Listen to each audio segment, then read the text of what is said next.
This is the Bleav in Pro Wrestling podcast. Here's Rick Ucchino and SP3 on the Bleav Podcast Network.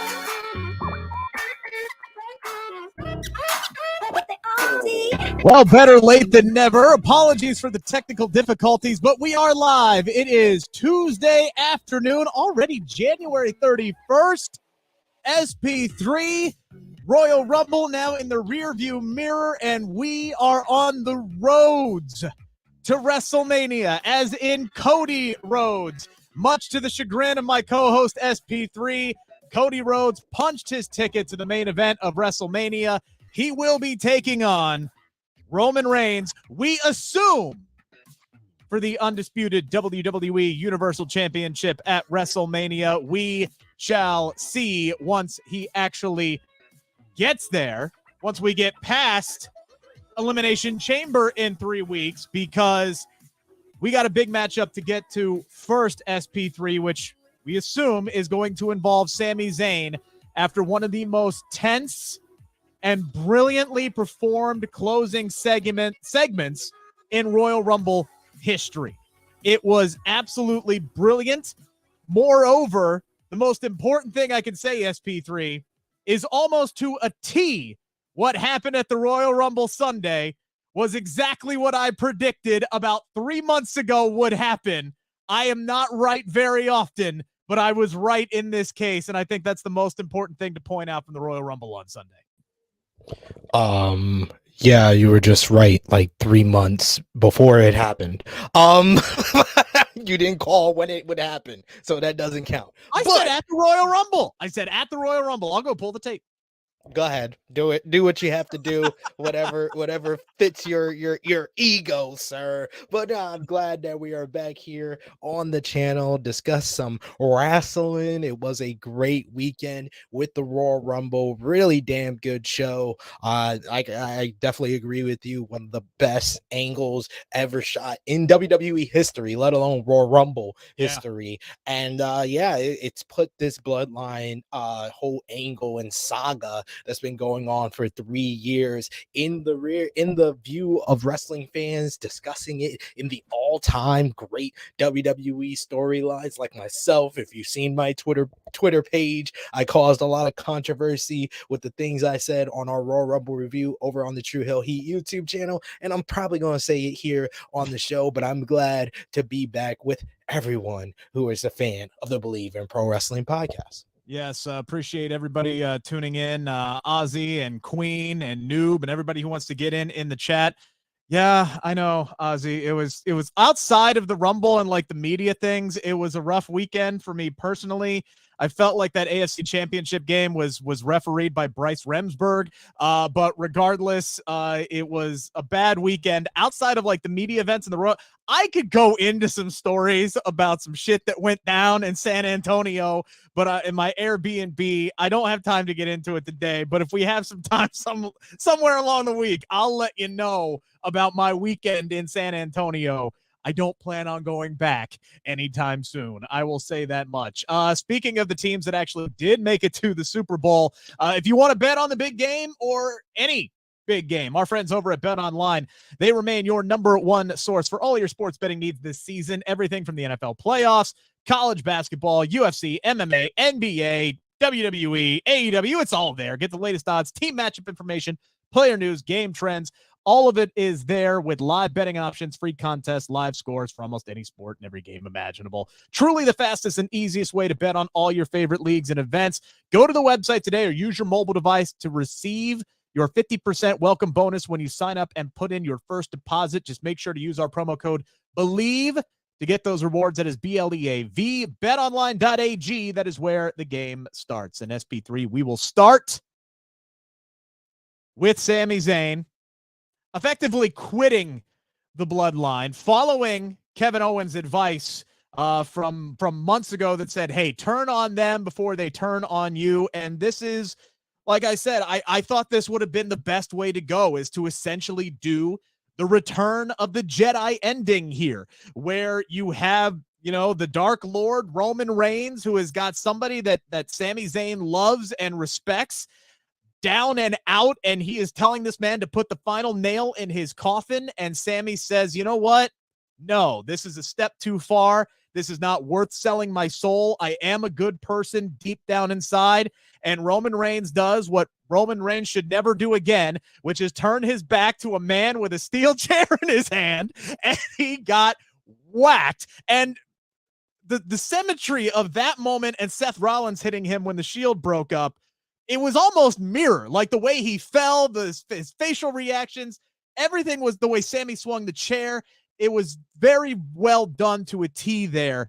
But then the real drama happened, SP3, because Sami Zayn then turned around to the Usos and just accepted his fate. He went out like Dr. King Schultz, if you understand that reference from Django Unchained, right? He took out the main bad guy and knew that he was going to die.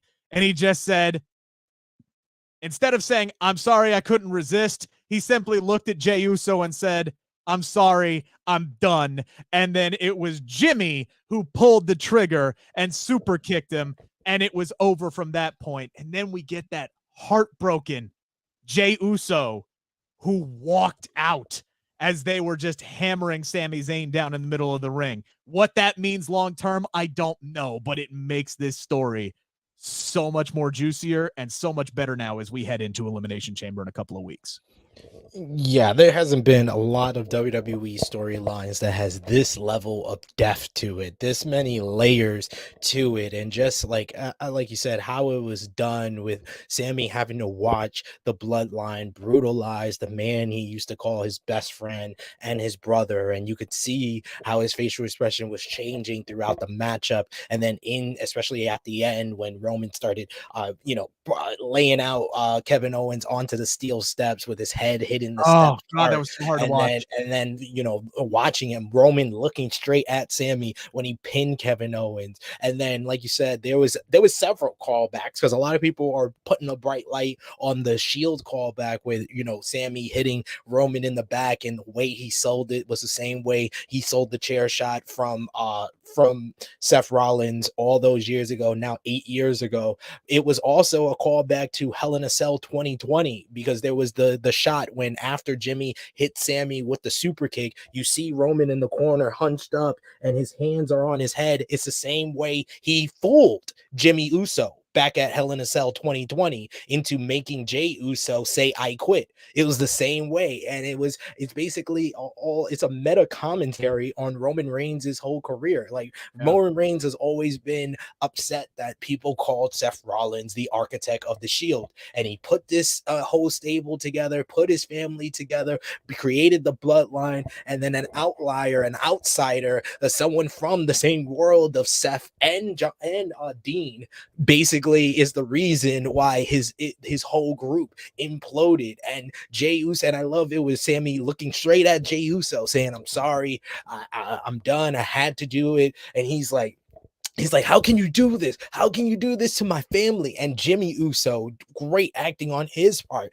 You could see the emotional breakdown in him, and there was little touches that you can see on the rewind of it. Like there was a crowd angle where when Roman is pushing Sami and trying to get him to hit Kevin Owens with the chair and mushing him, Jey holds back Jimmy. It's like, what was Jimmy about to do? But Jey holds him back. That we don't know what was going down there. And then Jimmy, he's a guy that basically was talked into acknowledging the tribal chief and coming into the Bloodline by Jey Uso, and he's having this conflict, and it went back to the foreshadowing that we got on the December 16th episode of SmackDown when Jimmy went to Roman on the night that it was supposed to be. Everybody thought it was going to be the night that Sami Zayn either is getting turned on or Sami Zayn is going to officially be a part of the Bloodline. It was Jey the whole time that was pushing the agenda that, yeah, you're going to be a part of the Bloodline. This is a huge night for you. You should clean up. But Jimmy was the one that had the backstage segment with Roman and says, yeah, I love Sami Uso. He's my dog. I love all that.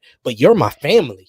You're my blood. I love the family. I love you. So whatever we got to do, We could do it. So it had to be Jimmy who pulled the trigger on Sami after the move that Sami made. And I love it with the foreshadowing, Kevin Owens saying, turn on them before they turn on you. And that's what Sami did. But it had to be Jimmy Uso who pulled that trigger, and just him, it was like a revelation in that moment, is that Jimmy has basically had underlining resentment towards Sami. That was the foreshadowing on that December 16th episode, that what happened at Survivor Series and the newfound friendship of Jay and Sami changed the relationship of Jimmy and Jay, as well as Jimmy and Sami. He's always been the one that was accepting of Sami. He's the one that first called Sami the honorary use, had the handshake with them and everything. But that newfound friendship that over 2 months span became a brotherhood between Jay and Sami, he had resentment towards that, because before he goes and continues the beatdown on Sami, what does he say to Jay? He's like, he's your brother? Nah, I'm your brother, and just starts wailing on him. And then you got Solo, who's just a goon, who's like, nah, you gonna get on him, I'm gonna get on him too, Samoan Spike. But Jimmy, just the whole 3-year journey where you really come to the fruition, especially when he leaves, that this story is as much about Jay as it is about Sami, as it is about as it is about Roman, as it is about anybody. Jay is one of the lead characters. Everybody's saying he's best supporting character. No, he's one of the lead characters, because the whole 3-year journey of him being the one that went against his cousin and was defiant, did not want to acknowledge him as the tribal chief and the head of the table. He was forced to acknowledge him after losing in Hell in a Cell, and then over time becoming this loyal soldier, to the point he talked his own brother into falling in line and joining up with the Bloodline.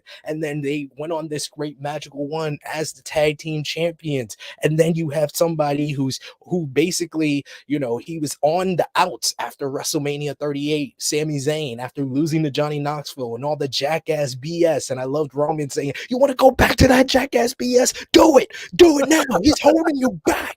I love all of that. All of that came to fruition. And then the whole resentment and dissension between Jay and Sami, which evolved until Survivor Series, and the key point where Sami proved himself to Jay, and Jay not only accepted him, he became a friend of his and a brother of his, to the point that he was the one that defended Sami when everybody else was ready to just cut ties with Sami and the Bloodline. It was Jay that held him down, that defended him, that called him back to SmackDown to make the save for Solo, that took up for him on the pre-show when Roman was about to get pissed at him on the pre-show for showing up on SmackDown. It was Jay once again defending Sami. All of that emotions came out in that one scene, and then him just choosing to leave with near tears in his eye. Yes, it was art, it was cinema, and that's why I said it, and I will say it here, like I said it on social media, like I said it on the True Hill Heat YouTube channel.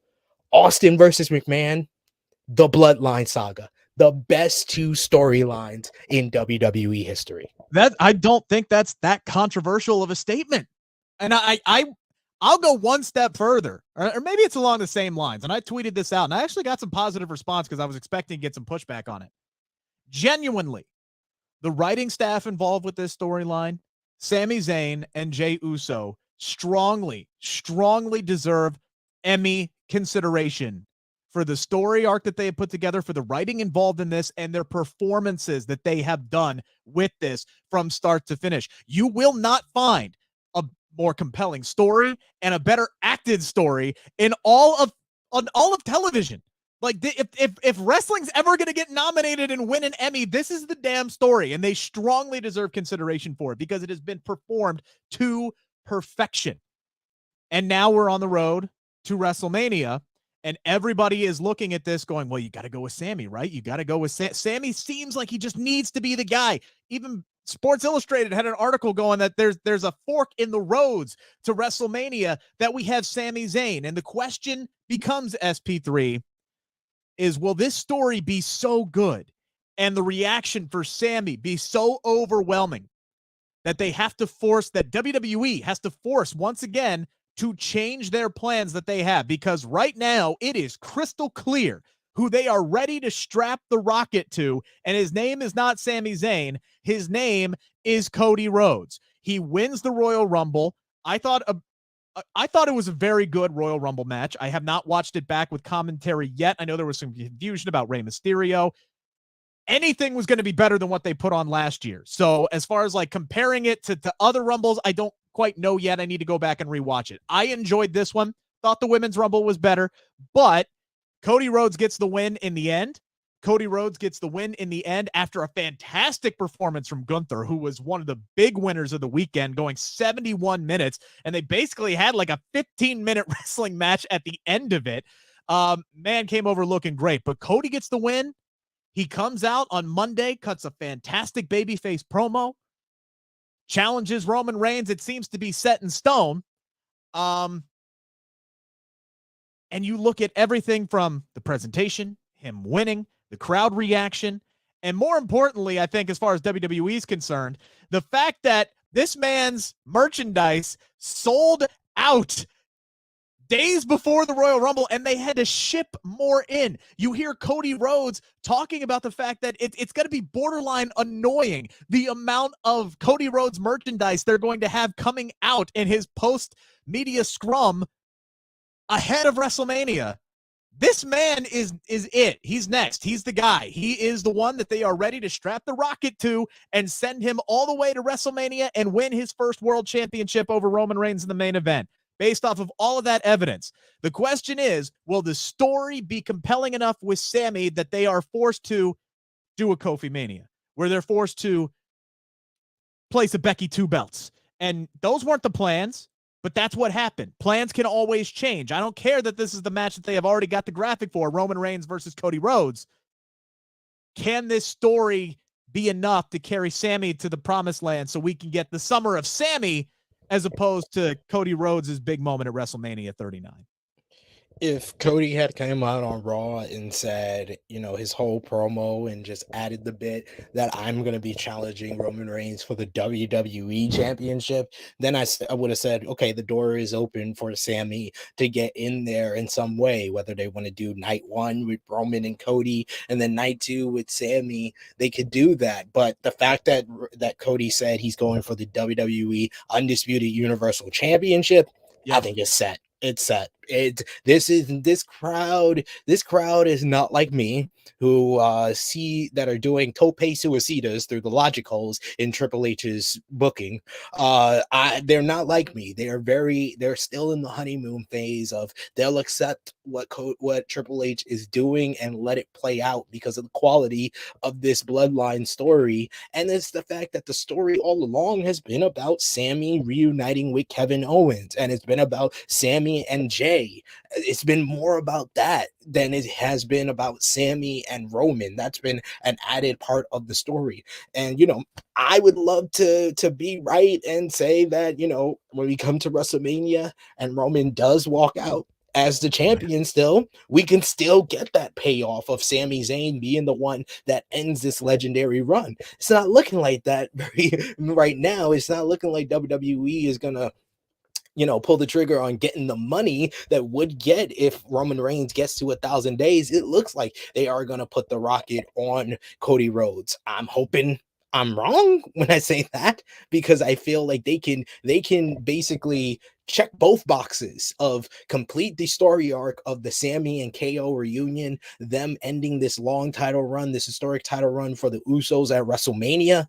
Roman somehow gets by Cody, gets to 1,000 days, and then Sami is the one that ends this Roman run. And he can be a transitional champion, but it would be like the pop that Mick Foley got in 1999. He has that type of relatability and connection with the crowd that you can't create, but in a lot of ways Cody does as well. So really they're at a win-win situation. They can't go wrong with anything. Me myself, I still stand by the fact, even after Cody's promo, Cody winning the title is more about Cody winning the title than it is about ending Roman's run. And I think that his promo last night confirmed everything I've been saying and why Cody is not the person to end this run for Roman Reigns. But WWE is going to progress. Triple H is high on Cody. Cody has proven to be, he brought a lot of star power to last night's Raw. He feels like one of the biggest stars in the company. So it feels like it's going to be Cody's time, but I do agree with the fans that are kind of questioning and raising the eyebrow and saying, what about Sami? I totally understand where you're coming from. Yeah, look, man, the WWE's in a good position right now. They have two white hot over baby faces. And I know there was concern that if Cody comes in and wins the Rumble, he's going to get booed because people are going to want Sami and they're going to revolt. There was none of that because WWE very smartly set it up to where the men's Royal Rumble was first, to where I'm sitting there and I'm going, and I know we laid out all of these wonderful options with Cameron Hawkins on our Royal Rumble preview show. He put out the case for Jey Uso to win the Royal Rumble. We talked about Solo Sikoa having a fantastic showing and becoming a star-making performance inside the Royal Rumble. You talked about how Sami Zayn should win the Royal Rumble. And then as I'm sitting there on my flight to San Antonio and I'm bored. I just want to specify, I did predict Cody winning, though. It was too obvious. You did. It was too obvious. Yeah, it was too obvious. But I'm just saying, we talked about all these options involving the bloodline. And then as I'm sitting there on my flight to San Antonio with nothing but my thoughts, I'm just sitting here and I'm going, well, wait a minute. Depending on how they outline the show, there's no storyline reason for any member of the bloodline to even be in the Royal Rumble. And that's exactly what they did. Before Sami Zayn even broke away from the bloodline, there's no point in putting him in the Rumble. So people shouldn't have expected him to be in the Rumble match the second that it kicked off. So they squashed all that. And then Cody was warmly recepted, and the pop was massive inside of the Alamo Dome when he won that matchup. So, and the only thing I will add is, I know, Rick, you were there live, so it's a different experience being there live, but the men's Royal Rumble was so much better than the women's Royal Rumble. I'm sorry, I can't say that that the women's Royal Rumble is better than the men's Royal Rumble when half of the people got no reaction. And really, it's a rumble of two halves. The first half was kind of dull. It had damage control in, and holding things down, eliminating people. And Becky comes out, had that little section there that was pretty good. Had Rhea and Liv starting out, but literally you could throw away 30 minutes of the matchup. And then the last 30 minutes was okay. We had the botch with Nia Jax coming out. We also had a botch with her getting slammed. There was a bunch of botches throughout the entire matchup. And then the final 5 minutes with Liv, Asuka, and Rhea Ripley were really, really good and near perfect. And I think that's what a lot of people will focus on. For the people that are out there that are probably agreeing with Rick saying the women's Royal Rumble was better than the men's Royal Rumble, I think y'all are just highlighting the final 5 minutes and forgetting the first 55 of the match. Now, I liked and again, different experience. I'm in the press box. I'm there live. Don't have commentary to kind of lean on or anything like that. From what I saw, I loved the opening with Liv and Rhea. I'm happy that they both went coast to coast.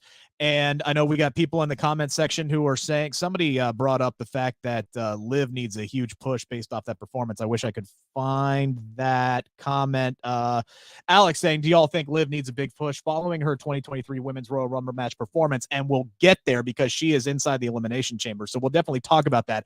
I was very impressed with Liv Morgan's performance throughout the match. I loved the damage control, Becky Lynch stuff, damage control, kind of owning it like the Straight Edge Society, CM Punk kind of doing that angle there where they're kind of running roughshod over everybody. And then Becky comes out and yes, added a much needed level of energy to the match. And then the second half, it was all about Asuka. Once Asuka came out and unveiled the new dark side of her that we all wanted to see, crowd blew up. And yeah, the Nia stuff I actually thought was hilarious. The way that everybody just kind of converged on her. And then the closing 5 minutes was absolutely brilliant. And arguably the best ending to any Royal Rumble match. Like the best ending to any Royal Rumble match that I've seen. Arguably.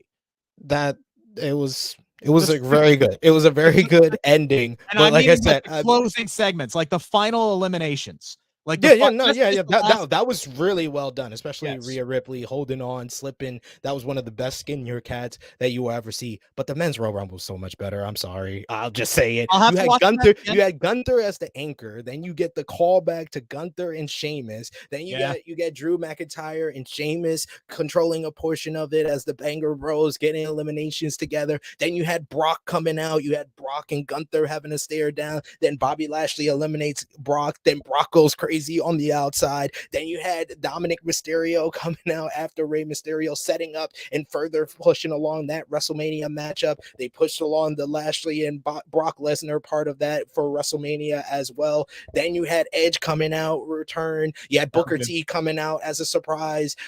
Edge, keeping things up with the Judgment Day. You had Beth Phoenix making a return and spearing Rhea Ripley, and you had Logan Paul at the end. He sets up a matchup with Seth Rollins and gives us one of the greatest spots in Royal Rumble history with him and Ricochet. Then you had the final portion of the matchup with him eliminating Seth, then Cody eliminating Logan Paul. Then we get one of the best final twos between Gunther and Cody at the end there. So there's so much more to that men's Royal Rumble than there was in the women's Royal Rumble. That's why I say, everyone's entitled to their opinion, but I don't think it's very close in my opinion. I'll have to, again, different experience live, kind of like the storytelling of everything. Commentary really does help sell that. And believe me, I want to go back and I want to listen to Pat McAfee on commentary. I was so damn happy when he came out that he was back. Pat McAfee still singing Banger Bros, even though they told him not to, was the highlight of commentary during that men's Royal Rumble. But Gunther just being the anchor and leading threes through, and how everybody seemed to want to interact with Gunther.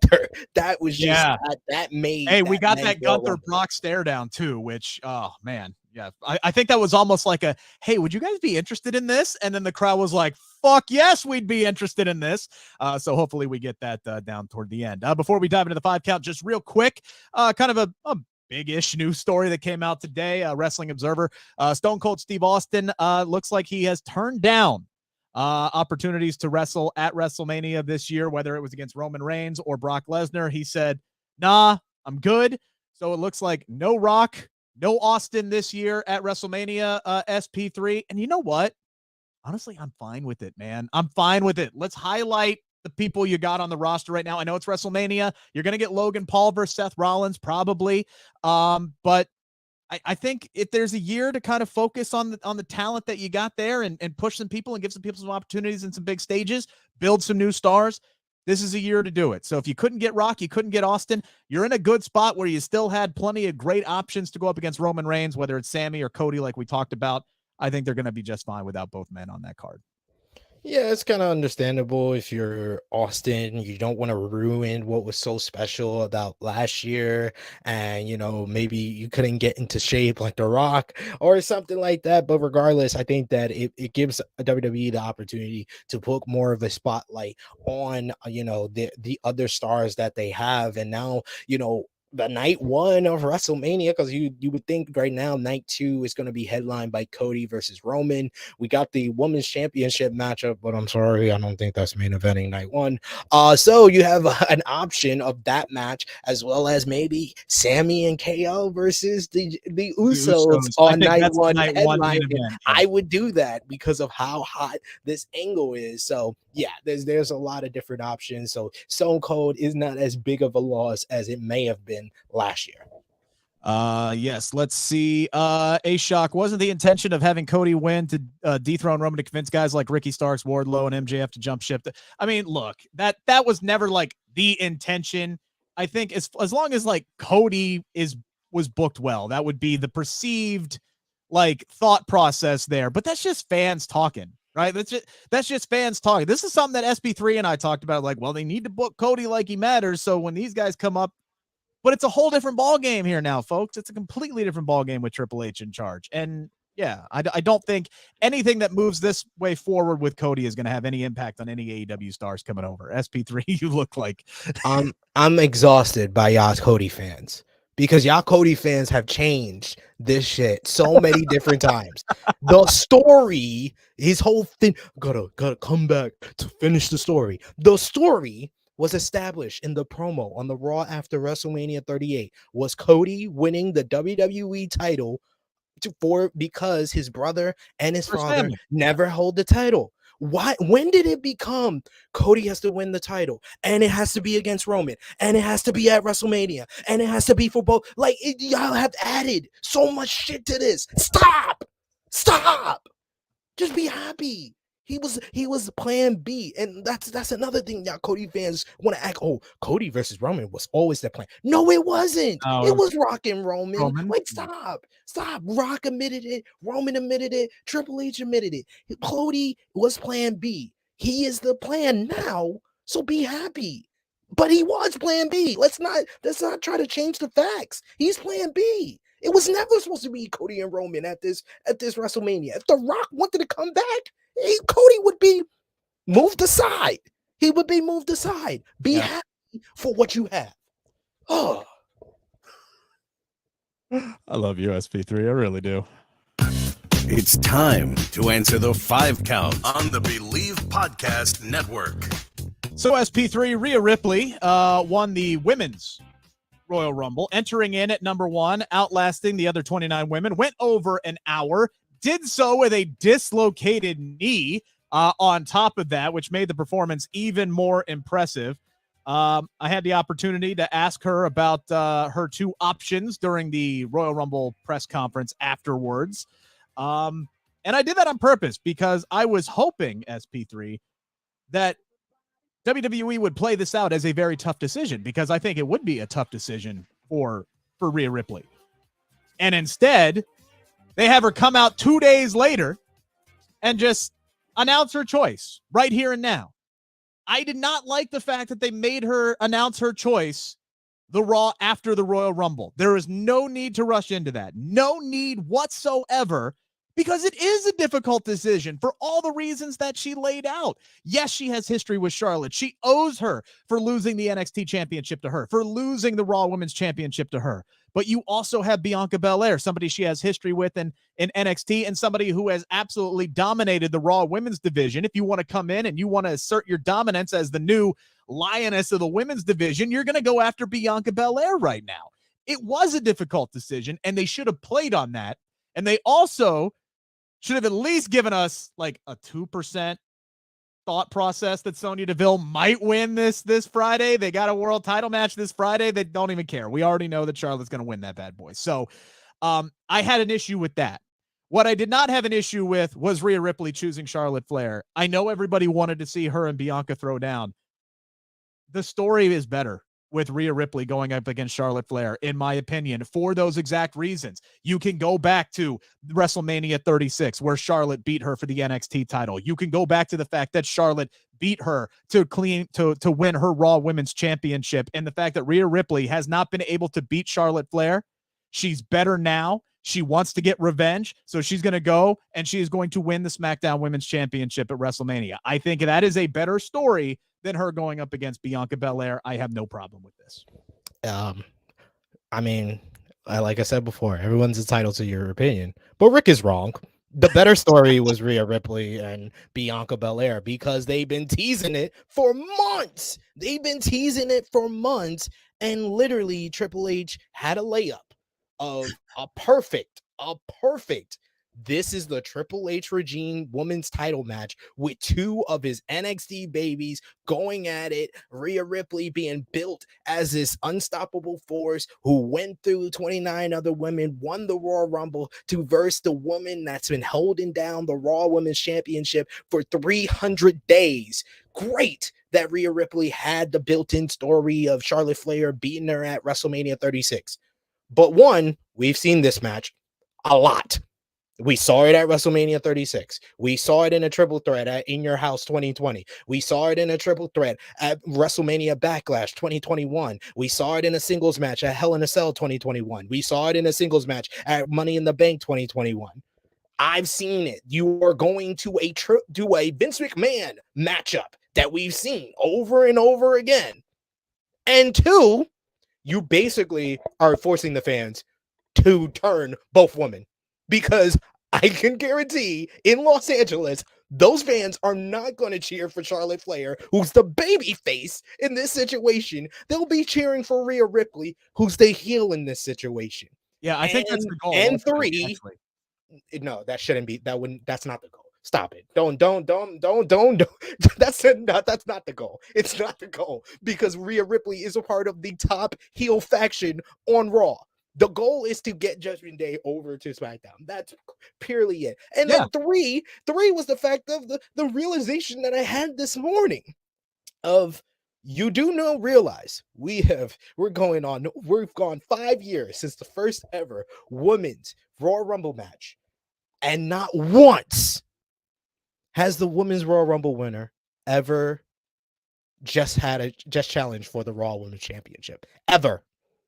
Literally, the only person who ever chose the Raw Women's Championship was Becky Lynch, and she was in a match for both the Raw and SmackDown Women's Championships. So so you're literally just continuing. This would be like if Triple H this year at Money in the Bank has the women's Money in the Bank winner win the Money in the Bank and cash it in on the same night. You're just doing what Vince would do. So like that's why I feel like I'm in an echo chamber sometimes of Triple H is not that different from his father. Like, I'm sorry. The things that y'all want to praise him for, like the bloodline, the table was already set for him. Sami was already associated with the bloodline. Yes, he took it one step further. Yes, he made it better. Like Sami said, he was never on camera with Roman Reigns until Triple H became in power. He made it better. Don't get me wrong, but the table was already set for him. It wasn't like he said, you know what, Sami Zayn with the bloodline, that'd be interesting. No, he was already there. So the things y'all want to give him credit for, he's already had the table set, and literally, like, it's mind-boggling that you had that layup of Rhea Ripley and Bianca Belair, and you're just giving us a match we already seen before. Again, I think the underlying long-term story between Rhea and Charlotte is, but don't get me wrong though, they were in a win-win situation with this. But either match is going to be great, and I'm fine with either match, whichever direction they decided to go. I just wish, again, they would have played up to the fact that this was a difficult decision. Let's let her sit at least until after Elimination Chamber to see what they were going to do. But they wanted to set up a number one contenders match at Elimination Chamber instead, SP3. So we got two of them that are going to be coming up here on February 18th.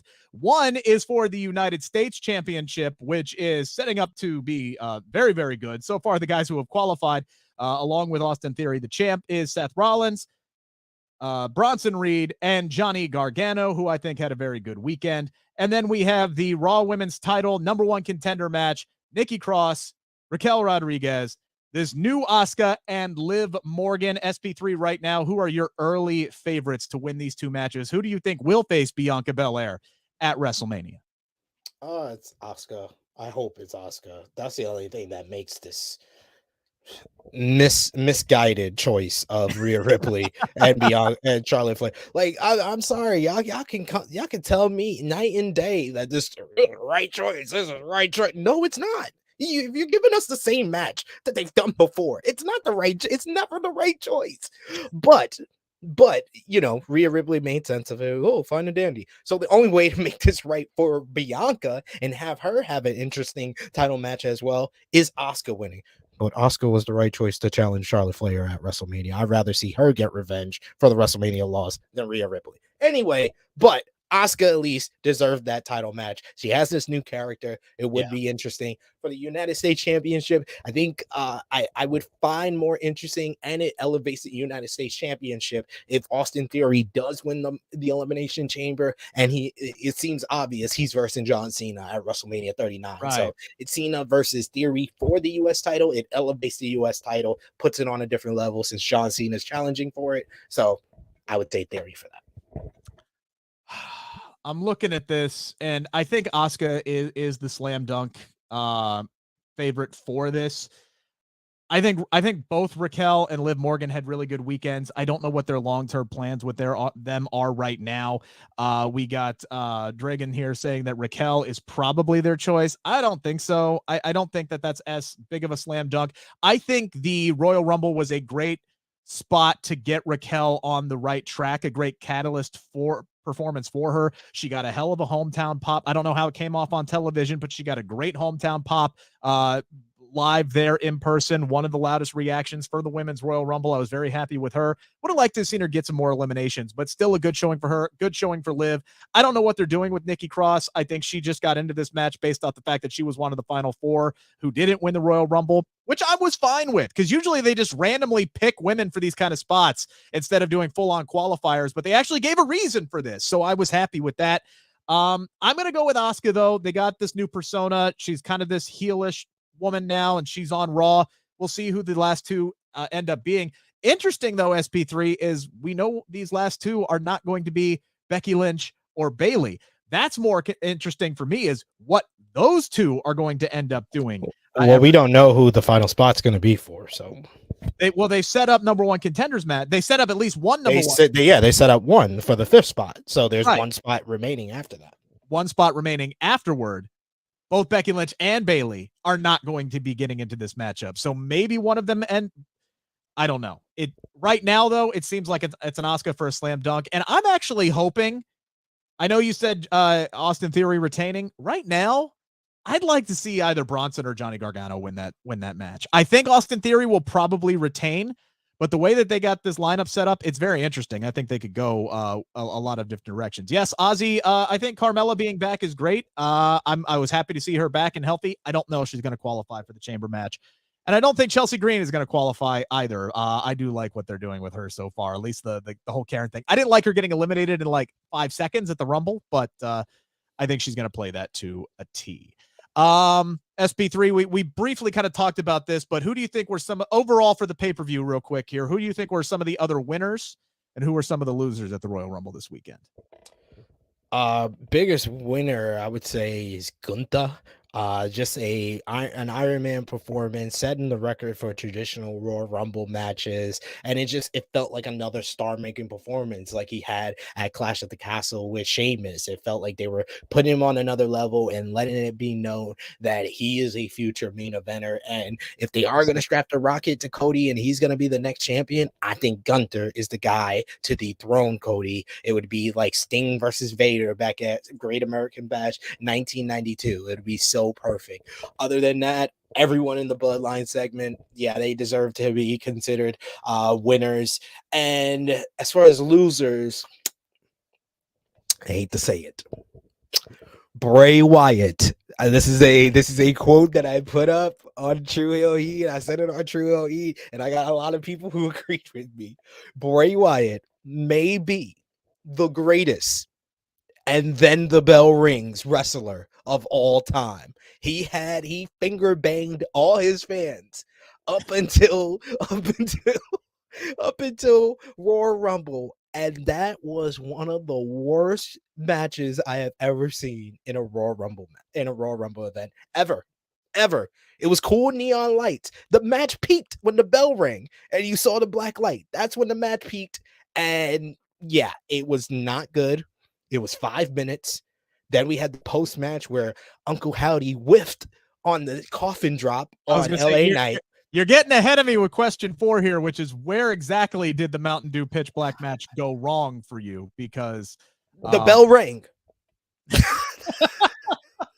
The bell rang, and it peaked at Bray, showing that he had a black light glowing. He was glowing the dark Bray, and LA Knight had glow in the dark gear. That's when the match peaked. Then it kept going. Look, it went for 5 minutes, and it felt like 5 hours. Oh my God, that was bad. Look, I think the crowd was waiting for this thing to get started. It never really got started. It never got going. It never hit that. It never got into a groove. It never got into any momentum. This was a no holds barred match that had like one kendo stick shot and like a dude got thrown into the barricade, maybe like that's and the table spot with all the neons going everywhere. Yeah, and the popcorn going everywhere, right? Like this match got 7 minutes cut off of it because according to Sean Rossap, the run time for this was scheduled for 12 minutes. So this was supposed to be a 12-minute match. and it got cut down to 5, which is why one of the biggest losers of this weekend for me was LA Knight, because the guy looked like a total chump. He barely got any offense in. He hits Bray right in the skull with a kendo stick. He no-sells it, hits him with the Sister Abigail, and then the match was done. And then he gets dragged out, and Uncle Howdy dives on top of him.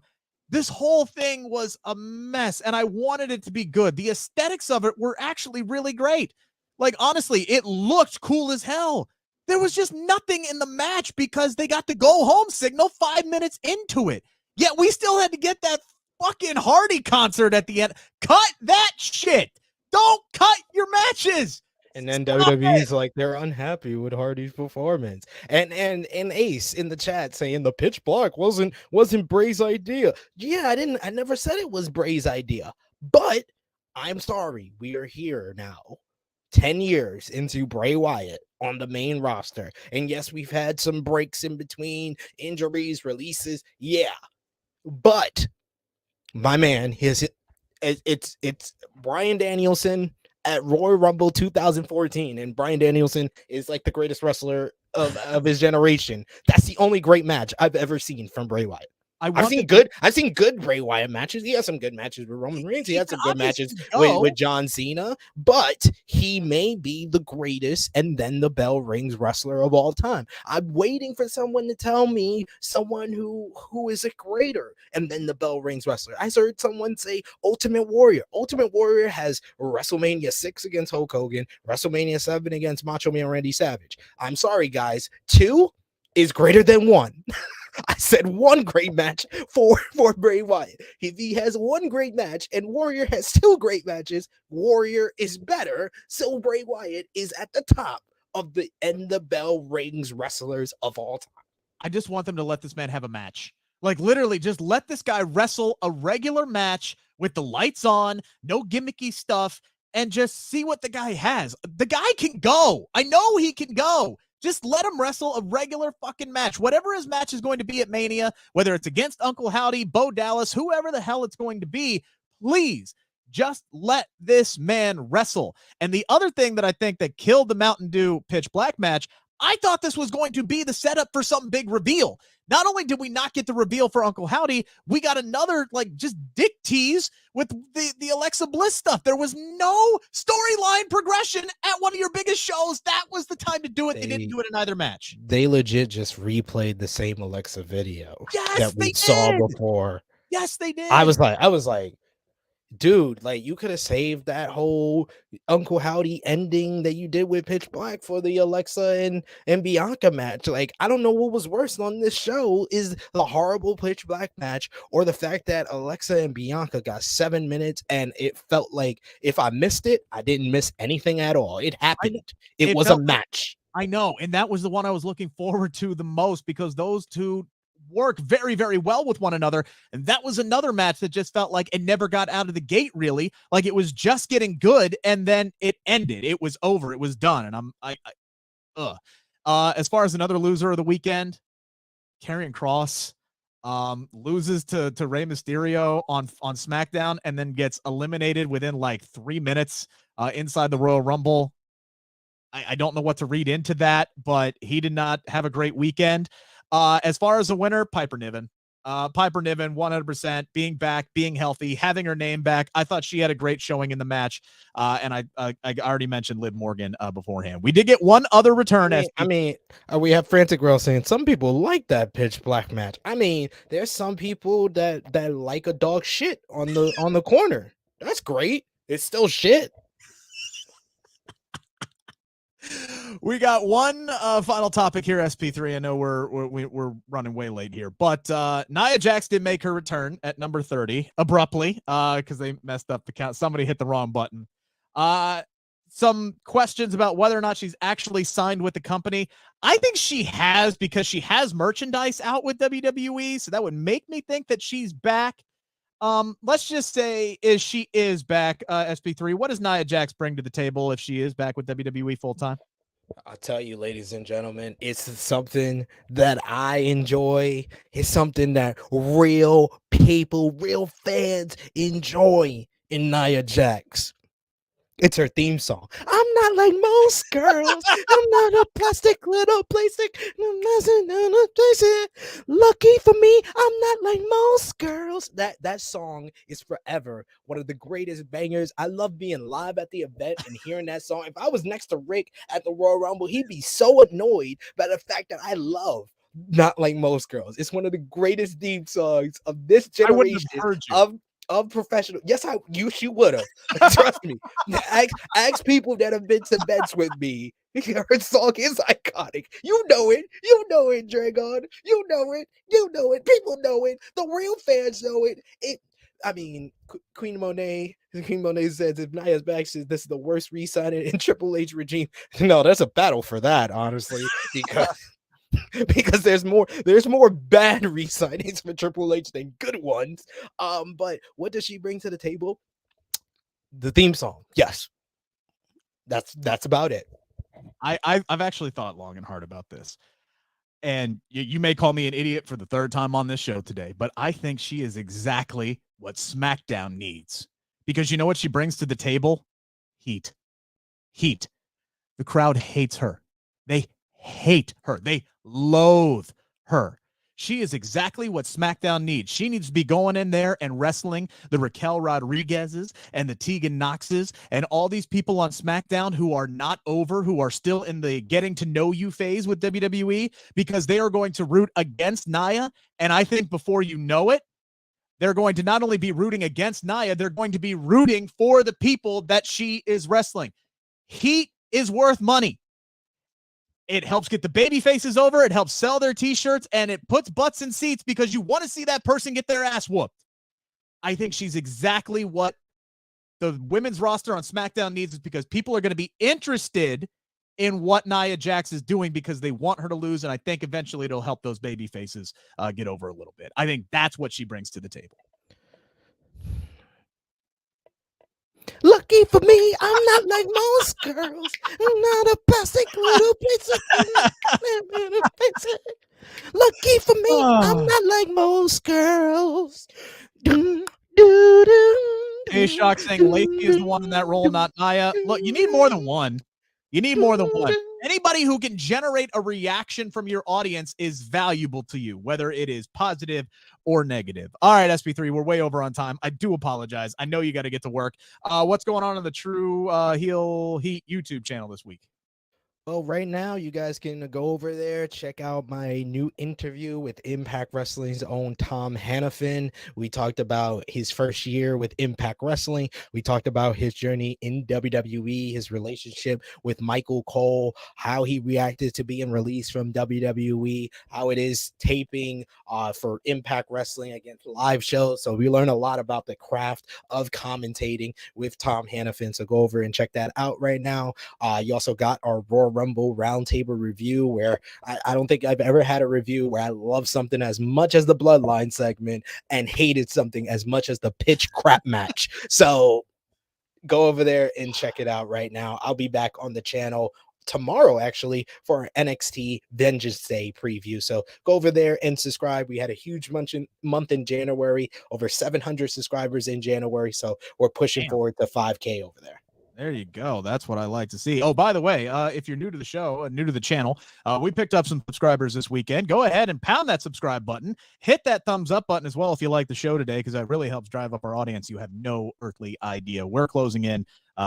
Getting close. I should say closing in, but our goal is 1,000 subscribers this year, and we are getting closer every single day. You can check out my conversation with Bianca Belair from Royal Rumble weekend. It is up right now, and I do Bleav I will be dropping my interview with Piper Niven either tomorrow or Thursday. You can keep abreast of my Twitter channel for all the announcements on that, at Rick Ucchino, spelled as you see it on the screen. For those who are on the podcast channel, UCCHINO. Follow him at True Heel SP3. That is HEEL SP3.